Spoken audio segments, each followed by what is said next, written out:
Hello बच्चों। आज फिर से सभी लोगों का स्वागत है अपनी इस केमिस्ट्री क्लास में। और आज हम लोग पढ़ने वाले हैं कक्षा 11 के अंतर्गत यूनिट 5 द्रव्य की अवस्थाएं यानी कि स्टेट ऑफ मैटर। अब देखो, कक्षा 11 के ही पहले चैप्टर में हम लोगों ने पढ़ रखा है कि द्रव्य क्या होता है और द्रव्य की अवस्थाएं क्या होती हैं। तो द्रव्य के बारे में हम लोगों ने पढ़ा था कि ऐसा निकाय जिसमें द्रव्यमान होता है और जो स्थान घेरता है उसको हम कहते हैं द्रव्य।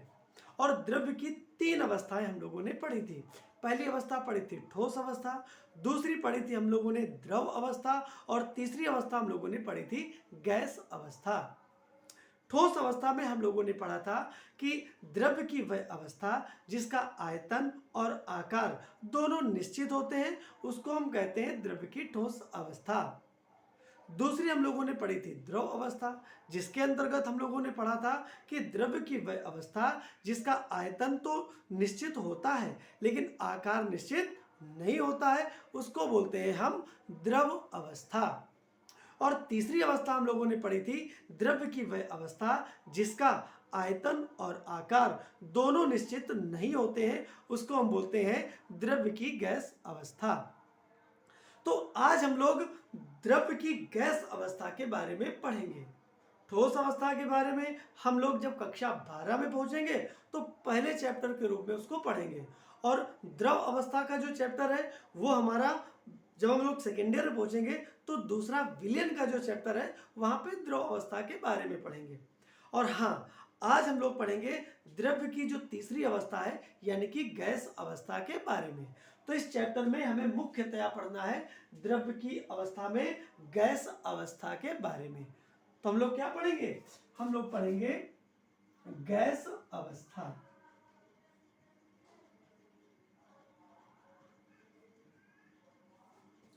अब देखो, गैस अवस्था को पढ़ने से पहले हम एक चीज समझ लेते हैं, द्रव्य का अणुगतिज सिद्धांत यानी कि अणुगतिज सिद्धांत।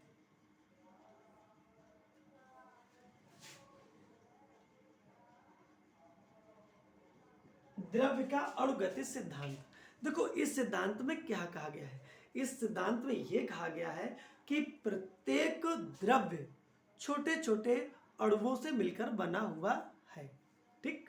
दूसरी बात यह कही गई है कि प्रत्येक द्रव्य में अणुओं के बीच में एक आकर्षण बल कार्य करता है जिसको अंतर अणुक आकर्षण बल कहते हैं। ठीक। तीसरी बात क्या कही गई है? प्रत्येक द्रव्य के अणुओं के बीच में एक आकर्षण बल काम करता है जिसको हम अंतर अणुक आकर्षण बल कहते हैं। फिर एक बात यह कही गई है चौथी नंबर पे कि प्रत्येक द्रव्य के अणुओं में गतिज ऊर्जा होती है, फिर जिसकी वजह से वो लगातार स्वतंत्रता पूर्वक गति करते रहते हैं। फिर एक बात और हम लोगों ने पढ़ी थी कि अगर ताप बढ़ा दिया जाए तो द्रव्य के अणुओं की गतिज ऊर्जा बढ़ जाती है। तो इतनी सारी बातें हम लोगों ने पढ़ी थी। तो आज गैस अवस्था में इन सारी बातों में एक बात को पढ़ेंगे हम। वो क्या? कि जो गैस है, द्रव्य की जो गैस अवस्था है, उस गैस अवस्था में गैस के अणुओं के बीच में जो आकर्षण बल काम करता है उस आकर्षण बल को हम कहते हैं अंतरा आणविक आकर्षण बल या अंतरा आणविक बल। और इस बल की खोज की थी जोहानन वांडर वाल्स ने, इसलिए उनके सम्मान में इस बल को वांडर वाल्स बल भी कहते हैं। आई बात समझ में? तो आज हम लोग आज के टॉपिक में गैसीय अवस्था के अंतर्गत अंतरा आणविक बल के बारे में पढ़ेंगे। तो देखो, अंतरा आणविक बल जिसको हम वांडर वाल्स बल भी कहते हैं, ये 4 प्रकार के होते हैं। अब वो 4 प्रकार के कौन कौन से हैं? पहला तो है लंदन बल जिसको हम प्रकीर्णन बल भी कहते हैं। दूसरा है द्विध्रुव द्विध्रुव बल यानी कि डायपोल डायपोल फोर्स। तीसरा है हमारा द्विध्रुव प्रेरित द्विध्रुव बल यानी कि डायपोल इंड्यूस्ड डायपोल फोर्स। और चौथा है हाइड्रोजन बंध यानी कि हाइड्रोजन बॉन्डिंग। तो अब हम लोग समझते हैं कि ये लंदन बल होता क्या है, तो चलो समझते हैं इसको। तो सबसे पहले हम लोग समझते हैं लंदन बल के बारे में।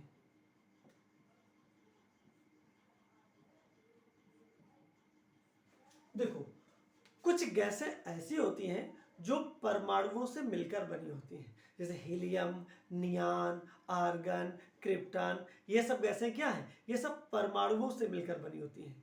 और जब परमाणुओं से मिलकर बनी होती हैं तो इनके परमाणुओं के बीच में एक आकर्षण बल तो काम करेगा ना, और वो जो आकर्षण बल काम करेगा उस आकर्षण बल को हम कहेंगे लंदन बल।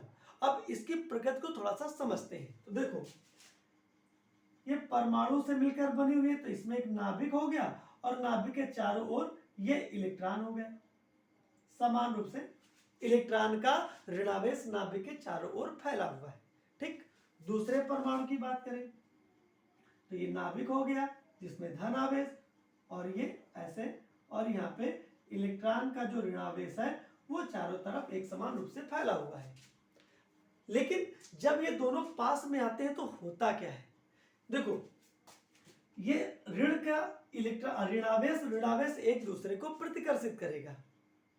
ठीक, आई बात समझ में? ये ऋणावेश इस ऋणावेश को प्रतिकर्षित करेगा, और प्रतिकर्षित करेगा तो होगा क्या? एक ऐसी स्थिति आ जाएगी,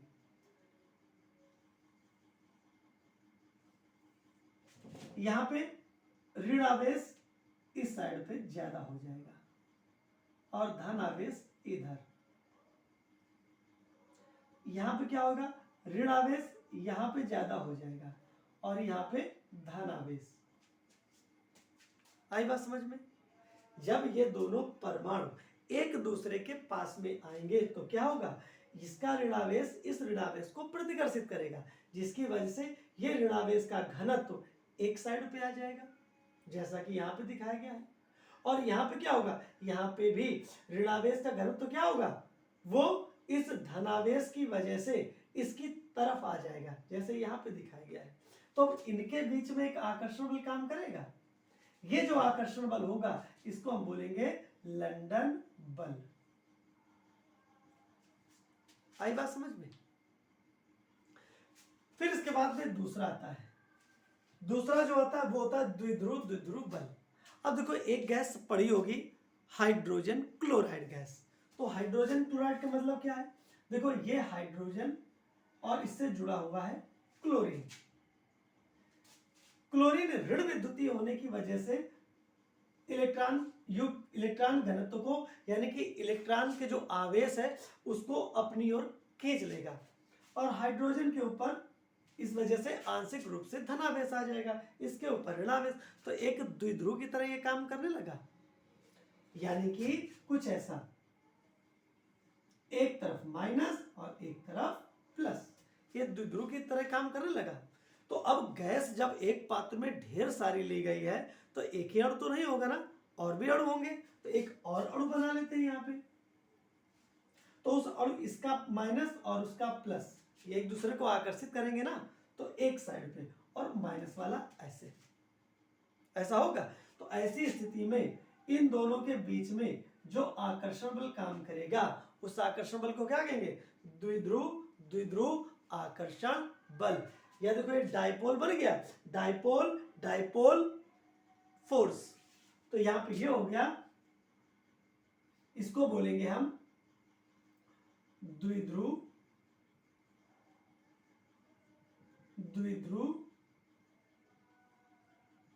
बल। आई बात समझ में? अब देखो, तीसरा क्या है? द्विध्रुव प्रेरित द्विध्रुव बल। अगर कोई गैसीय मिश्रण है, और गैसीय मिश्रण कैसा है? एक तो ये वाली गैस है और दूसरी इस टाइप की कोई गैस है। आई बात समझ में? जैसे एक तो हो गया तुम्हारा ये HCl, तो एक तरफ प्लस एक तरफ माइनस, HCl गैस। उसी में एक दूसरी कोई गैस मिला दो, चलो हीलियम गैस मिला दी। तो हीलियम गैस मिला देंगे तो हीलियम गैस का क्या होगा? ये प्लस, और इलेक्ट्रॉन घनत्व तो चारों तरफ बराबर रूप से फैला होगा, ऐसा होगा। लेकिन जब ये दोनों एक दूसरे के पास में आएंगे तो क्या होगा? कुछ ऐसा होगा। ये तो चलो द्विध्रुव है ही, ये तो द्विध्रुव है ही, लेकिन जब ये पास में आएगा तो जानते हो इससे क्या हो जाएगा, ये माइनस इस इलेक्ट्रॉन घनत्व को प्रतिकर्षित करेगा, जिसकी वजह से ये इलेक्ट्रॉन घनत्व विपरीत दिशा में चला जाएगा, यानी कि कुछ ऐसा। यहाँ पे ये प्लस वाला एक साइड पे और ये इलेक्ट्रॉन घनत्व दूसरे साइड पे चला जाएगा। तो ये तो देखो द्विध्रुव है, ये क्या है, द्विध्रुव। लेकिन ये द्विध्रुव नहीं था, इसकी वजह से कुछ द्विध्रुव का गुण आ गया इसमें, यानी कि इसमें ये जो द्विध्रुव का गुण आया है ये प्रेरित हो गया है। तो इसको बोलेंगे, ये जो द्विध्रुव बना ये बना कैसा, प्रेरित द्विध्रुव। तो अब इनके बीच में जो आकर्षण बल काम करेगा उस आकर्षण बल को क्या कहेंगे, उसको हम बोलेंगे द्विध्रुव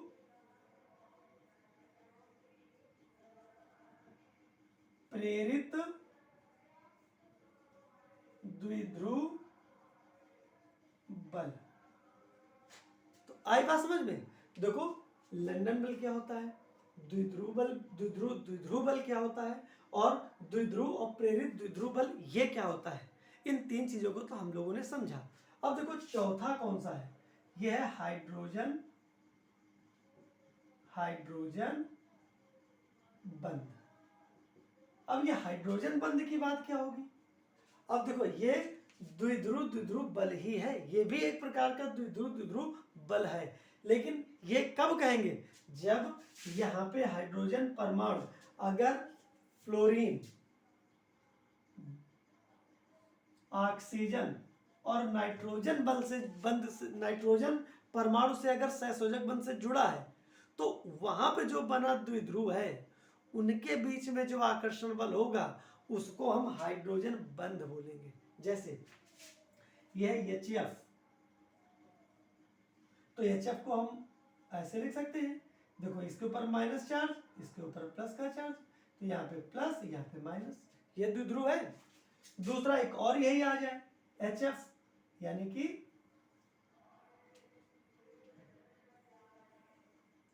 प्लस माइनस, ये भी द्विध्रुव है, ये भी HF ही है यहाँ पे। तो यहाँ पे जो आकर्षण बल काम करेगा इसको बोलेंगे हाइड्रोजन बंध। हाइड्रोजन बंध, ये हाइड्रोजन बंध द्विध्रुव बल ही है।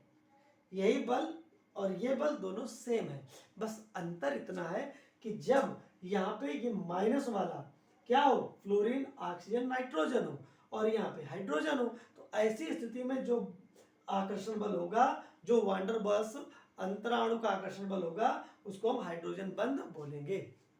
तो उम्मीद है कि ये सारी चीजें समझ में आई होंगी।